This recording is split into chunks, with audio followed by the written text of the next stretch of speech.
Hi, welcome to Adoption Now, your adoption show. I'm April Fallon. Enjoy this episode.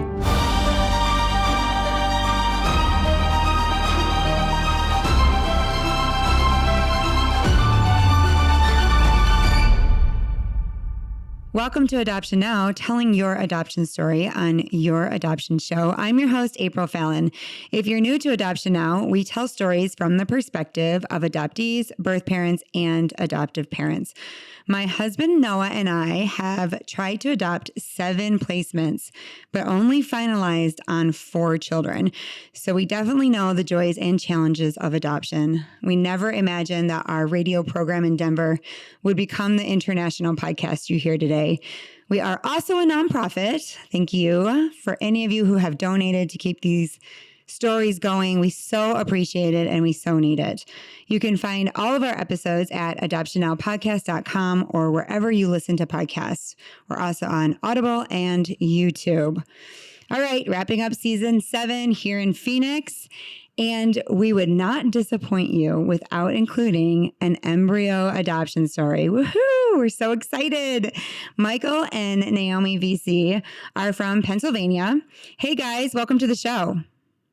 Hey, thanks for having us. Okay, so you two were married 2015? That's right. Okay, and you struggled with infertility and you were told that IVF was your only option. Let's start there. Sure. So we were married after 2 years of being married, we decided we would want to try to start having kids. It was taking longer than we thought, and we just figured, hey, let's get some answers. Through various testings, we found out that I struggle with male factor infertility. However, it wasn't so severe that IVF was off the table. My doctor said we would be prime candidates for IVF, but that was probably the only way that we would be able to bear children. Okay. And were you thinking you were going to do that? So at this point, we weren't thinking that line. So for a couple reasons, one of them, we just knew the financial burden of doing IVF was probably more than we were wanting to do. And then we had a lot of questions about IVF.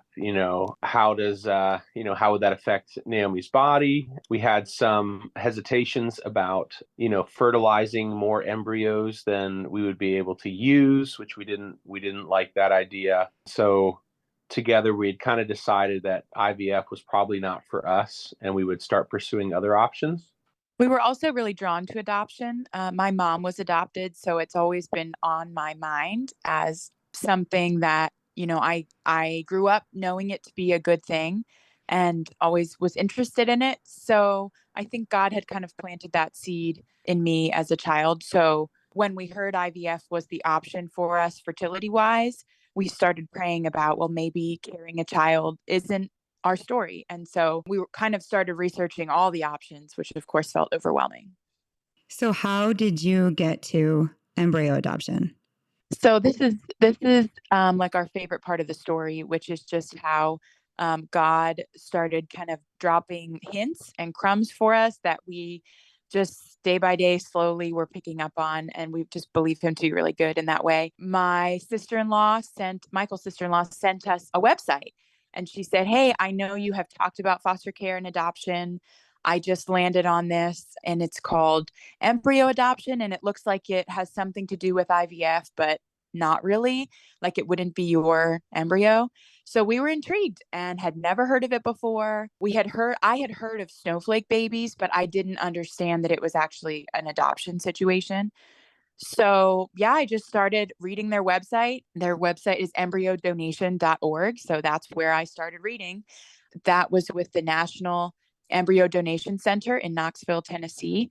And we just kind of tucked it away and were praying. In the midst of this time, I think we both wanted to mention that we were given a really amazing and generous financial gift from kind of a friend's friend kind of situation, someone who had more than they needed. They had been financially blessed and they heard our story. They heard how much we love kids and were really devastated about this diagnosis.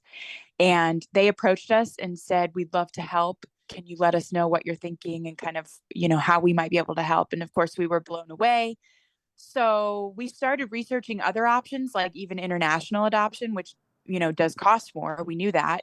So we just went through several months. It was like a whole summer of praying and researching and waiting and talking to anybody we knew, that had adopted. And I'll just summarize and say 3 other people randomly out of the blue brought up snowflake adoption to us. Unrelated people who weren't even necessarily super close to us, but they heard our story, and it was as simple as like, oh, well, I know someone who adopted an embryo if you're not sure about IVF, and maybe you should look into that.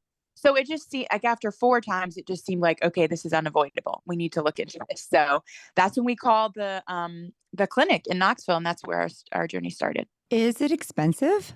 It's a lot less expensive than IVF, actually. Yeah, I want to say like all things involved, including travel, including medications, including everything. I want to say it's in the ballpark of like $10,000. Does that sound right, Mhm. Naomi? Yeah, I think that's about right. That's including our travel and all that. Okay. So that's a lot less. That's like probably half or maybe less, depending on like one IVF cycle altogether was our understanding. I'm sure it differs different clinics, but our understanding was we would be looking at like at least 20,000 for the entire process for an IVF attempt. And of course, that's not a guarantee.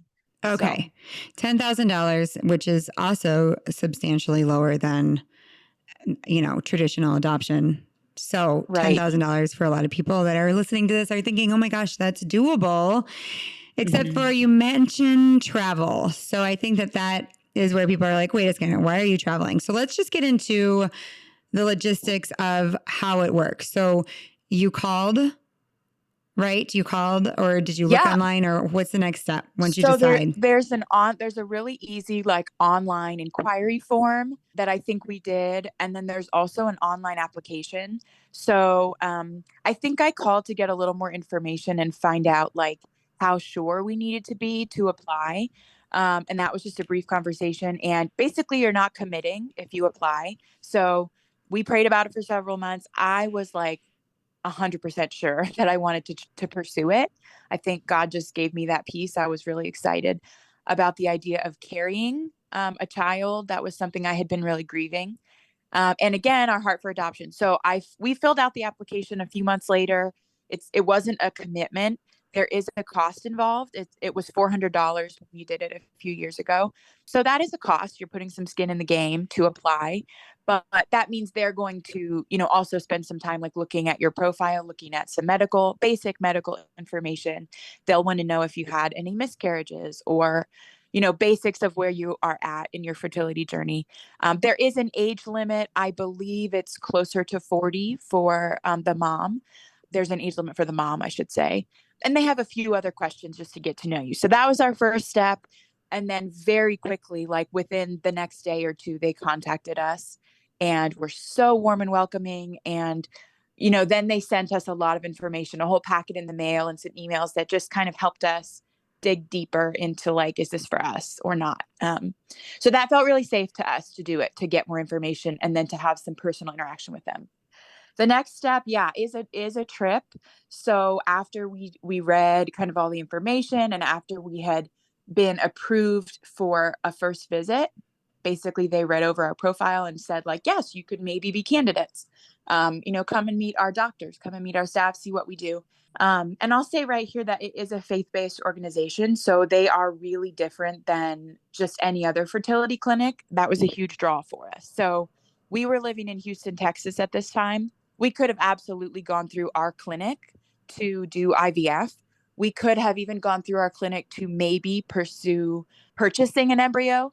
Most clinics don't call it adoption. So I think that's something really, really important to know if you're at all interested in this. For most medical fertility clinics, they may have options of purchasing someone else's embryos, but it's not considered or treated as an adoption process where there's a relational aspect and where they do counseling and help. So we can get into that later, but we were like very drawn to this Christian fertility clinic. So we traveled to Knoxville from Houston. So that was a flight. And that trip was just to meet their team, share our story, meet their team and see what happened. And Naomi, did you have a physical checkup while you were there? Yeah, so that visit also if you are ready to kind of pursue the next step, they will do a medical check. And so it's a pretty simple exam. They will do an ultrasound. They'll check things out. I hadn't had a lot of testing done yet on my end. So they want to just take a look and find out if there's any big red flags that they see. They'll talk about any past pregnancies. We had not had any. And they will actually at that appointment tell you if they think this could work for you, which was so great. It honestly was so much faster than a lot of other like testing and kind of things could be. The doctor met with us right then, told us his story, asked us our story, and then did the exam. So we walked out of there with the medical clearance to keep going in the process. So, they were able to say like, yes, your age, all your test results that we, just did in here and the ultrasound and everything looked like you would be good candidates for this. So you start the online application and then you go to Knoxville and you get this medical clearance so that you know that you are good to go. You know that you're a candidate. So all of those things, how long is that process? So that process for us was January to, I believe, May. It was just a few months. We could have gone out a little bit sooner, but it is, of course, based on your calendar and when you can travel. But it doesn't have to take long. It can just take a couple months. Okay. I do want to say if any of you are listening to this and you're older than 40, there are places that you can go that's not an age requirement. My second cousin just gave birth and she was 49 and they transferred. So you're just talking about this particular place doesn't take people That's over right. 40. Okay. And I will also say that is worth double checking the exact age limit. I just know it's around there. So okay. I just know, it's not like you could be close to 40 with this particular clinic. Okay. So the next part is where I am so shocked. I'm always confused at this next step because you have to get a home study done. That's right. Michael, do you want to explain that? Yeah, sure. So we got a home study done. So the NEDC is different from other sort of maybe snowflake adoption or say even just embryo donations. Oh no, Snowflake does it too. Snowflake also does it. Yeah, you guys kind of follow the same order as Snowflake. They also require a home study. That's okay, mm-hmm. Great. Mm-hmm. So the NEDC really treats this as an adoption, and so they have a commitment to the parents who donated the embryos that they're going to do their due diligence to try to make sure that their donated embryos are placed in a good family and in a good home. And so part of that is we had to go through a home study just to check certain boxes and make sure that we passed and qualified that, and they can kind of give that commitment to the donating families. And so who came to your house? A social worker? Yes. So we had a social worker come out. We made arrangements for what their schedule was and our schedule was. We did have to pay for that. And they came to our house. They interviewed us. We've gone through the process twice. I'd say this particular one, I remember doing some meetings over Zoom. So we kind of got some of the stuff out of the way over Zoom, but she did come to our house and we had more meetings. And that was through a different agency. So I think that's also important to say. There was a little bit of back and forth because they are not licensed at this clinic in Knoxville to do those. So they allow you to choose an adoption agency that can do that for you. So we went through Nightlight Christian Adoptions, which they were phenomenal. They're based in California, but they have several different offices. So they can visit you in any state where you live. They are certified to do a home study, and it does look very similar to a foster care home study. It's a little bit less strict, I'll say, and it's not state based. So we weren't working through like our state's regulations. It's just their list of qualifications, mostly safety in your home.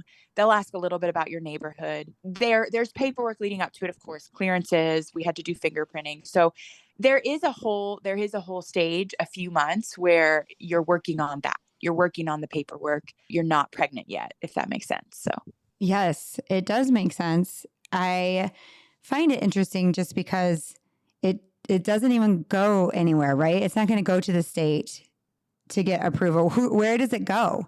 It doesn't. And that was a little bit tough the first time around to wrap our heads around. It really, the way the NEDC kind of communicates it really is like a gift and kind of like Michael said, a commitment to couples who donate. So more couples are willing to donate their embryos to the NEDC because they know there's a lot of things in place to make sure that adopted families aren't, just anybody, if that makes sense. So there's a lot of care involved, and they really seek to honor all parties, which I love that your podcast really seeks to do that too. So they send it to our clinic. So they send it to our doctors. There's a team at the NEDC that reviews it. They don't submit it to the state. The government doesn't regulate embryo. They're reported to them, but they're not involved. There's no court process. So that's a big plus. That was a big plus for us. You don't have to go to court to do this like you would with a traditional adoption. It's all an arrangement medically, and then basically with these agencies back and forth. Because as far as the government is concerned, our two sons are not adopted. It was a purchase. It was a purchase of property, actually. But they don't even know that. They just know that they were born to Naomi Veazey. Right. Right. I can see everybody trying to process this if they have never heard of embryo adoption. Wild. They're like, what? But if you have listened to our episodes, you understand that to get another family's embryos, it's a transfer of property. And so you have to sign that proper paperwork saying they are giving you this property and you are now taking that. And so there's no rights that they can come back and say, that's my child. And you have this property, but then we're turning it, into an adoption and a life. And we believe that life begins at conception. Absolutely. But we're giving this embryo a chance to live. And when I first heard about the home study, as a adoptive mom, I'm like, oh my gosh, if I could have skipped that process, that would have been really great. The home study is like long and invasive and, goes to the court and you have to wait to be approved. But then when you guys and I were talking and you were saying it's peace of mind really for the donating family. And that is so true. If I was going to donate my embryo, I would want the family to be checked out. I would want to know if they were healthy. I would want to know their background and that they could take care of this child, so I get that you want to make sure that the people are safe and financially okay to have children. So I get this step. I get this step. Sure. They do look into finances and just readiness, to be parents, which I think is fair. Okay. So let's say you pass that. Does anybody not pass that? I believe they can definitely give you some things to change or work on. Yes. If you don't pass certain requirements, but it's probably pretty minor things. Like they'll follow up that you need to make some changes in your home or make sure you have another bedroom for a baby, things like that. Of course, if you don't pass a background check, then that's probably going to delay or cancel this process. So you want to hear a really crazy story? I think I've told this on the podcast before, but one time I met with a couple and they said, in the process of adoption, does anyone get denied? And I'm like, well, of course, background check, blah, blah, blah. He goes, well, I have some stuff in my past and I wanted to run it by you and just to see if you would think that I would pass. I'm like, oh, okay. And he's like, I used to run, I am not kidding. He said, I used to run the biggest meth lab in the city. And I went to jail. Wow. He's like, would that stop me? And I was like, I couldn't answer that. I had never had anybody say something like quite as intense as that. I was like, well, you might want to check with your social worker. Oh my. But it was just like, I'm not sure that that's going to pass the background check. But oh my. Yeah. Wow. Yeah. Unless he never got caught, I suppose. No, he went down and he went to jail. He served jail time. Okay. So he's like, will that show up? I'm like, if he reformed his ways on his own. Right. At that point, he was coming clean and he was going to jail right then. No, I'm just kidding. Gotcha, it was his past. But yeah, we all worry about that in the home study, just in general. Like, what are they going to find out? I remember I was so nervous. What if they find out that I have school loans? Will they not give me a baby? And my social worker is like, are you serious? Everybody has school loans. Like, that's not a big deal. So, it's I a think it is worth saying that, like, it's a piece of the process that can feel difficult and just bring out a lot of insecurities, I think, with any form of adoption. it's definitely a big piece that our friends didn't understand as much. Friends who were like, "Oh, you're getting pregnant. That's so exciting." I would just say that actually the home study process made me feel the loneliest. And that's when I reached out to friends who had adopted or done foster care, because they actually really understood what we were going through more than friends who, went through a pregnancy. So I would just say that, as no matter where you are in the process, So good. that was very helpful to me, because that's just something that they don't understand. So yes, I was able to carry eventually, but it really looked different than, any other couple. And what was your family saying at this time? I mean, were they behind you, or were they like, this is weird, or? For the most part, I mean, I'll speak on my parents, I guess. Naomi can talk about hers. My parents were really excited and really supportive. They really were sensitive to us with our infertility. Made it a point to say that, like, you can be a father without fathering the children, to me, and just encouraging us in adoption, as well as when they found out that embryo adoption was a possibility. They were just really excited about that too. So I know I got a lot of support from my parents. Naomi, you want to talk a little more to that? Yeah, I think for mine, there was a bit more of a hurdle of like the medical side of it. Not only was it sort of a piece of IVF with a transfer, and even just you're talking like the in vitro piece, just simply the in vitro piece of creating life in a lab, even that, I think that was a bigger hurdle for my family and some of my friends. And then to also add on to that you're adopting and it's not actually your egg and your sperm, So there was some time, there was some back and forth. I definitely shared the website of our clinic with them, which has great Q&As, just really helpful information. I shared some stories. They share a lot of like YouTube videos with stories of families to kind of help understand it and normalize. And I'm sure there's some of this with any kind of adoption, any form of adoption. But the medical piece of it just added like a big, scary layer to it. So yeah, it took time. I would say my parents became really supportive, but just needed more questions answered and needed to kind of understand, are there risks involved? What happens if they don't look like you? How will you handle that? Things like that. But it actually was really all good things to think through. I think you can't rush into embryo adoption blindly, or just to solve, I'll say this carefully, just to solve your infertility like you wouldn't with any adoption. Just because you're becoming pregnant, like I said before, there's still a lot of pieces to it that I think you really need to prepare your heart as a couple and with your family. Yeah, that makes sense. That is a really good answer, because I think it is new. I think people are like, that's too sciencey, that's too labby, is that a word? And just feel like, I don't know. But when you really research it and you find out that there are all these embryos in storage, and what are we supposed to do with them? We don't want to donate them. We don't want them to thaw.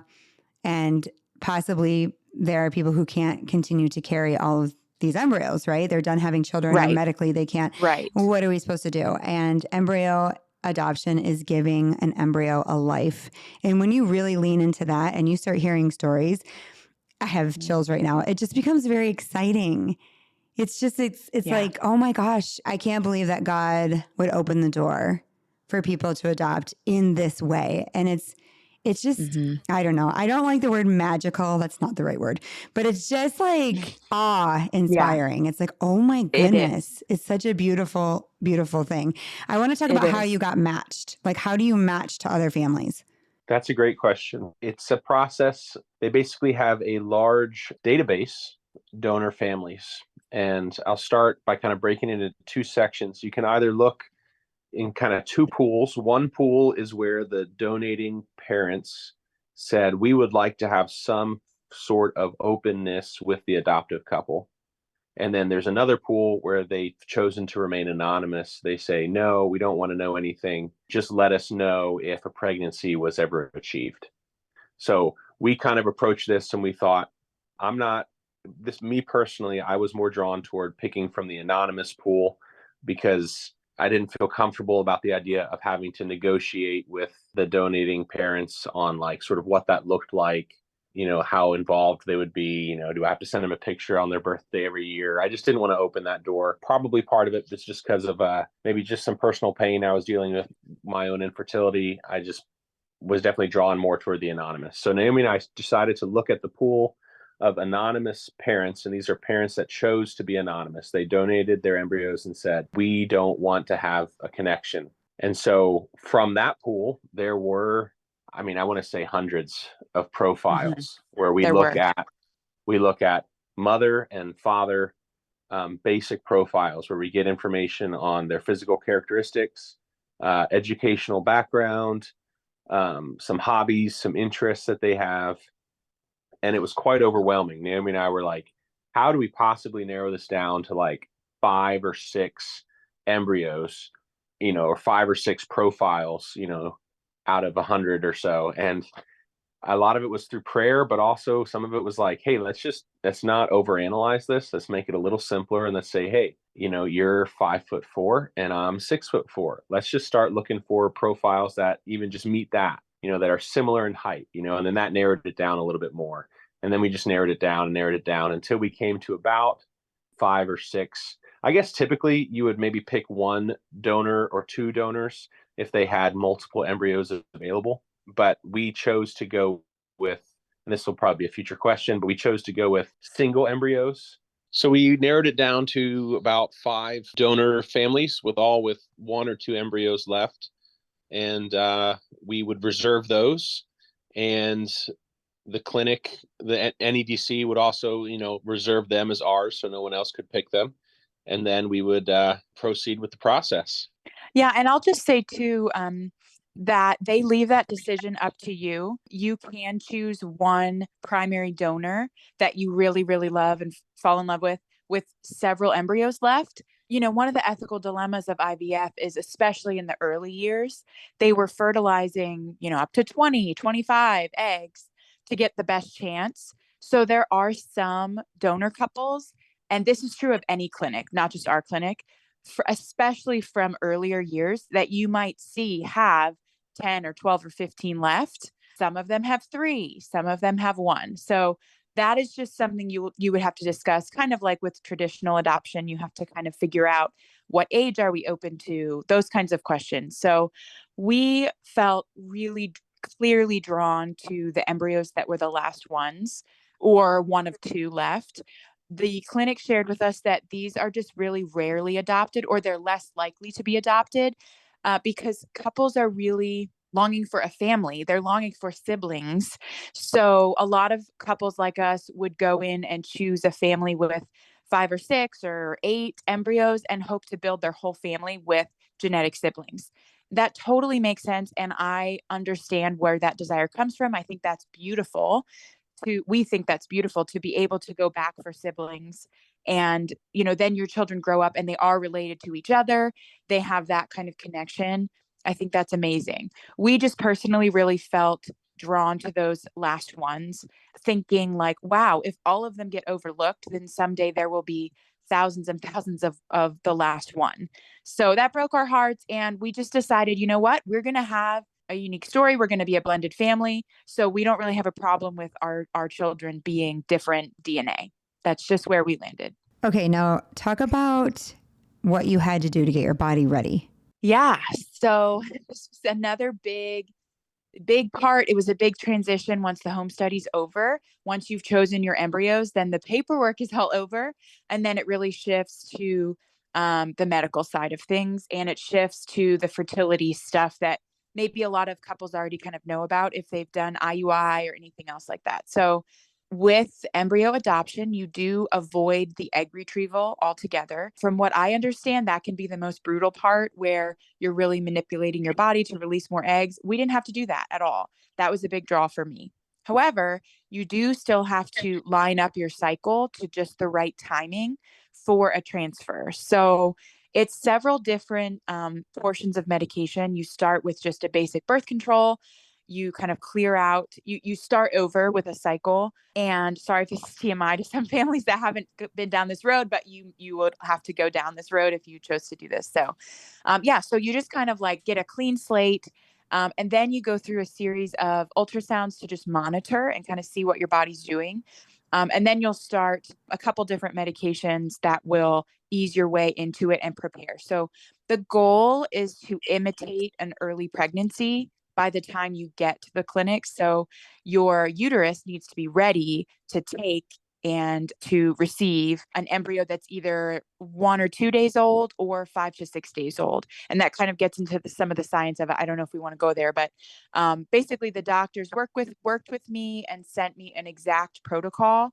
So it's pretty easy. You follow day by day what you're supposed to do. It does involve shots. I wish it didn't. That's not a fun part. That's what I thought you were going to say when you're like, I'm sorry, it's too Yeah. much. Like, I thought you were going to talk about the butt shots, right? Your I husband can. had to There's a give you stomach shot. There's a the stomach shot that's shots. super easy. That's a couple weeks. It's really not a huge deal. It's just a quick, tiny injection with a very tiny needle. And then right before the transfer, yes, you do have to take progesterone. You can take a pill. You can do that. Our doctors and many fertility clinics have seen that research just shows that the shot is way more effective in preserving a pregnancy. So yeah, it's a nasty needle. It's a lot of liquid into your hip muscle. It's not fun. But you know what? It is so worth it. And I guess there's no other way to say it. It's worth it. And so we didn't have to go to court, but yes, I had to do shots. My husband was able to administer those, which was really helpful. Yeah, don't worry, husbands. It doesn't hurt you at all. Unless you don't like needles, then you're going to have to get a friend. Phone a friend Yep. for those needles. Yeah. Phone a friend. Yeah, get a friend. That would be a little too intimate. Thank you. Okay, so I didn't even think about how you have to get your body ready for an embryo, like Right. 6-day embryo. So I see how that could be really hard. I thought it just had to be around like your cycle. So that makes sense that you have to be right there, like it was 6 days after or whatever. When do they freeze these embryos? So it depends, and it's changed as IVF has become more advanced and they've done more research. Right now, you can, if you're looking at all the options, you can adopt an embryo that was frozen at day 1 or 2. You can adopt day 3 or 4 embryos, and then you can also adopt day 5 or 6. So your doctors, your embryologist would help you kind of make that decision. There's actually no convincing research, we've been told, for one or the other. Like all 3 have led to many successful pregnancies. All 3 have led in miscarriage. They can't say like, oh yeah, you should definitely choose this one. So just something to talk about. There's pros and cons. One of the things, yes, is that if you choose a 5 or 6 day, which is what we've done, you do need to prepare your body to basically start implantation pretty quickly, because that's what a normal pregnancy would be at. Okay, so how many embryos were sent to you? So we actually had 3 transferred. There is a process of thawing. Again, you can research that more. There's great information at our clinic's website, embryodonation.org. They can explain that well, but basically we decided to agree to up to 3. That depends on how they thaw. So embryos are thawed. They can't guarantee that they will be alive when they're thawed. And that's kind of the tricky and the sad part. So one of ours wasn't, first one that was thawed. The second one just had a low grade. So they were like, it might make it. It's not super strong. They did transfer it. Our clinic does not discard any embryos. We love that about them. They say every life deserves a chance. If it's hanging on by a thread, we will transfer it and we will leave it to the Lord. We'll see, what happens. So we had 3 ultimately transferred. Okay, so 3 were sent to you, or you said Mhm. one didn't thaw correctly? You're using the word sent to, and maybe that's a little confusing. So we have to go back to Knoxville for the transfer. Maybe that's Right. Okay. That's true. Okay, so That's we've true. done stories and they were shipped to the clinic. Yes. Yes. Gotcha. So Our clinic wants to do it themselves. So Okay. you do go back for the transfer. Mhm. Okay, so you knew that 3 were going to be transferred and you were going to have 3 implanted? We didn't know how many for sure until we showed up that morning. And I think that would be kind of normal across the board, because they're not going to refreeze it. Our clinic won't refreeze it. So they're watching it, at a microscopic level to see what happens when they thaw. And this is just the part that we have to trust the Lord with. So they thawed one and watched it and it didn't make it. Then they thawed the second one and they watched it. And so that's the process. So when we showed up, they said, all right, here's what happened overnight. We have 3 for you that are still alive. We think 2 of them have a really great chance. And this third one, we're not sure. So they transferred all 3 of them, and we did lose that first one. But we're really grateful that we gave it a chance. Okay. Everybody is like, what? You put 3 embryos in your body? And that does happen. Not all doctors will do that though. No, Some not will all only doctors transfer will. one at a time. So make sure you talk to your doctor if you're thinking, I want to, try 3. Some doctors are afraid they're going to split. And so then you would go from 3 to then 4 or, more. And so they don't want to take that chance. But in this case, they did 3. 1 didn't make it. 2 viable embryos.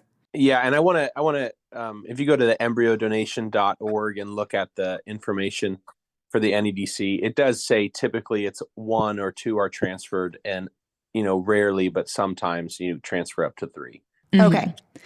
So they're not related though. Those 2 embryos that were, so you have twins, but you don't have twins.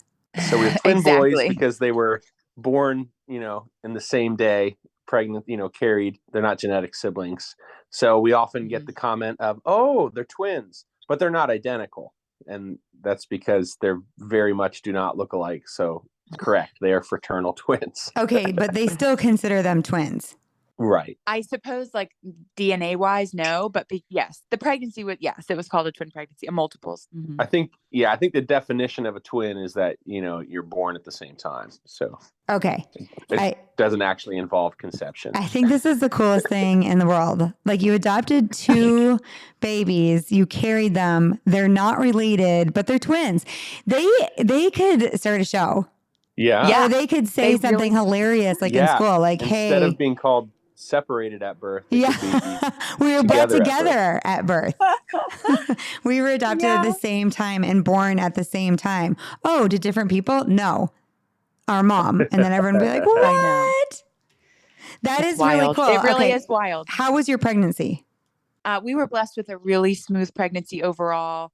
I think many twin pregnancies, you have a lot of morning sickness. I had a lot of all day sickness first trimester, but otherwise it was a very smooth pregnancy and our boys grew well.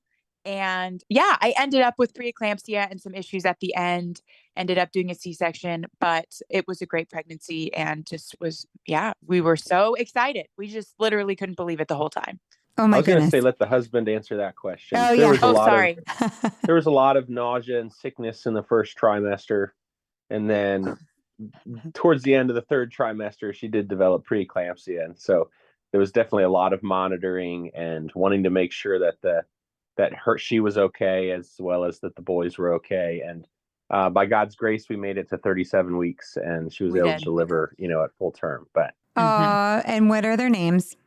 We have Shiloh and Benaiah. And how much did they weigh?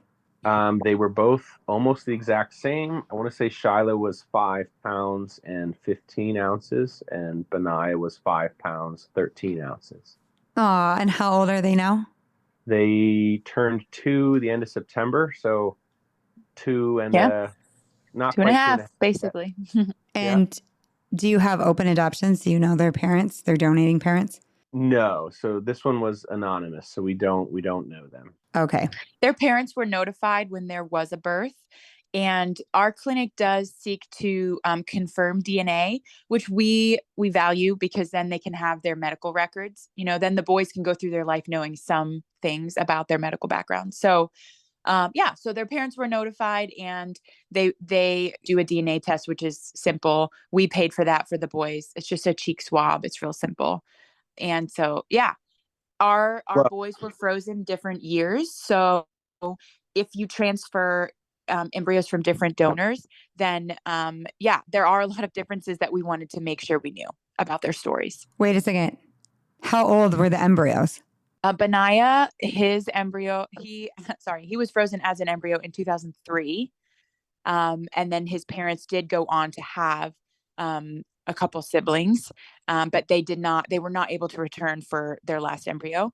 So 2003, Shiloh was frozen in 2015. So a huge difference for sure. Oh my gosh.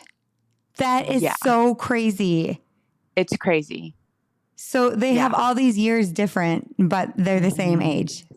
They're the same age. Wow. Their embryos were the same, stage when they were transferred. Mm-hmm.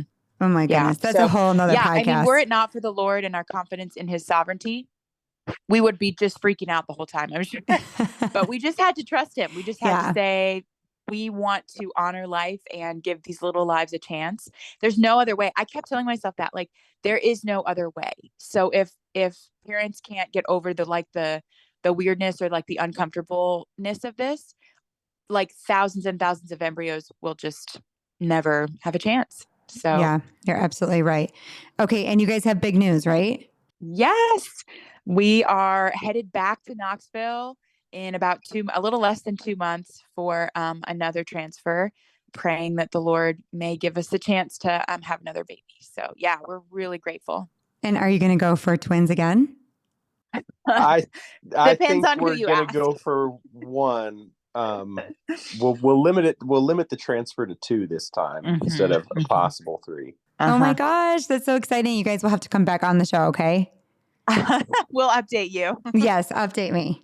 Thank you so much for your time and just how thorough you were in explaining the process of it and the step-by-step to adopting your babies. Absolutely. Thank you You're so much welcome. for letting us tell our story and for what you do here on this podcast. We're so grateful. Thanks, guys. Thank you so much. Thank you. Bye-bye. And thank you for listening. Don't forget to subscribe to our weekly podcast and follow us on social media. Thanks for joining us on your adoption show. See you next episode.